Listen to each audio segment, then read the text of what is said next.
John Textor a parlé à la télé brésilienne aujourd'hui en marge du match de Botafogo à la Coupe du Monde des clubs. Le propriétaire de l'OL annonce prendre ses distances avec Lyon ainsi qu'un investissement important pour sauver le club. Il dit à TV Globo, je cite, « Je vais passer beaucoup plus de temps à penser à Eagle de manière globale en revenant plus souvent à Botafogo. J'ai d'excellents partenaires au sein d'Eagle Football Group, des actionnaires qui auront la mission de régler des problèmes que je n'ai pas honnêtement su gérer en France.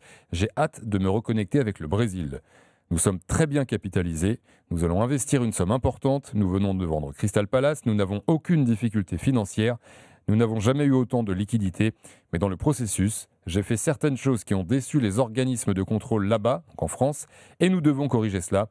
Je n'ai pas été très bon en politique en France, c'est évident. Le processus pour moi en tant qu'investisseur américain pour m'adapter au système en France a toujours été étrange. » Voilà le plus intéressant de l'interview de Textor aujourd'hui, 32-16, si vous voulez analyser cette interview. Qu'est-ce que vous pensez, Elton, Greg, des déclats du jour de John Textor ? Déjà, j'ai beaucoup aimé son numéro d'équilibriste, parce qu'en fait, il t'explique que finalement, c'est un problème d'adaptation, notamment au système financier français, qui explique sa mise en retrait, alors que c'est un peu plus complexe que ça quand on parle de John Textor. Moi, déjà, Thibaut, il y a quelque chose qui m'interpelle. C'est le choix, notamment, de la diffusion de l'interview. Tu t'exprimes à la TV brésilienne pour commenter l'actu lyonnaise. Et en gros, tu te dis...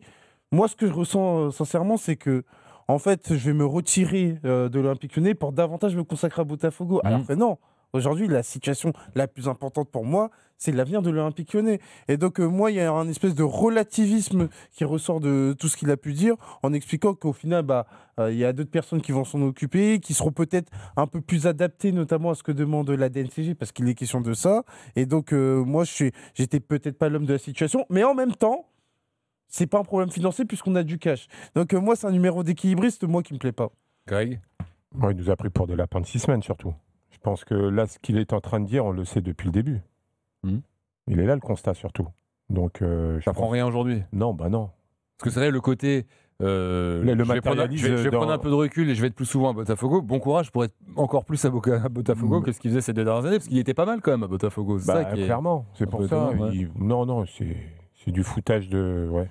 Le mea culpa, il vous touche pas plus que ça. C'est même pas un mea culpa. C'est du corporate, ça. C'est juste mais il dit quand même que il dit honnêtement, j'ai peut-être mal géré les choses, etc. Non, ça. Non, mais Thibaut, on sait que c'est mal géré depuis le départ. Non, mais Thibaut, par rapport à tout ce qu'on a pu voir au niveau des déclarations, il y a une pensée pour Lyon.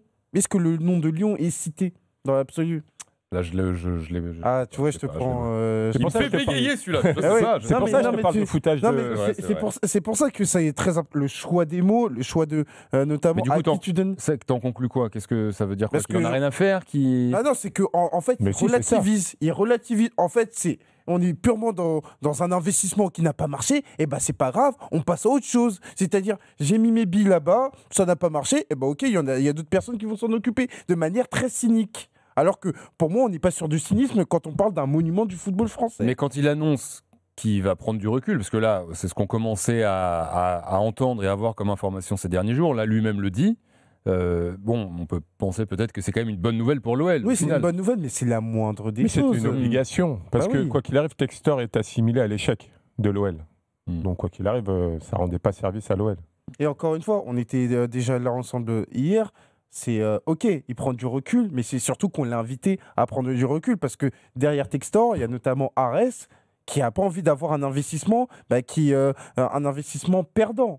La problématique, c'est que l'Olympique Lyonnais doit être sauvé et donc s'il faut réinvestir, et ça sera sans John Textor. Par ailleurs, sachez que il y avait un rassemblement de supporters à Lyon cet après-midi. Ils étaient plusieurs dizaines devant le Groupama Stadium pour demander le départ de Textor. Donc, il n'est pas encore parti, il va pas quitter le club pour l'instant. Il annonce qu'il va prendre du recul, mais les supporters lyonnais n'en veulent plus. Bon, là, à J+4, en attendant l'appel de la DNCG, est-ce que la semaine qui vient de s'écouler vous rend malgré tout un peu confiant pour Lyon ou... Non, on est toujours dans l'inconnu. On est OK, il peut y avoir des choses mises en avant du côté d'Eagle, du côté notamment par rapport à une refonte de la direction de l'Olympique Lyonnais. Mais encore une fois, il faut donner des gages par rapport à la DNCG, dans sa capacité, dans ta capacité à te dire que oui, on est entre guillemets solvable et qu'on va pouvoir être présent l'année prochaine en Ligue 1. Là, aujourd'hui, on est dans l'inconnu parce que là, ils sont en train d'avancer leur bille, mais le final cut, c'est pas Eagle, c'est pas l'Olympique Lyonnais qui l'a.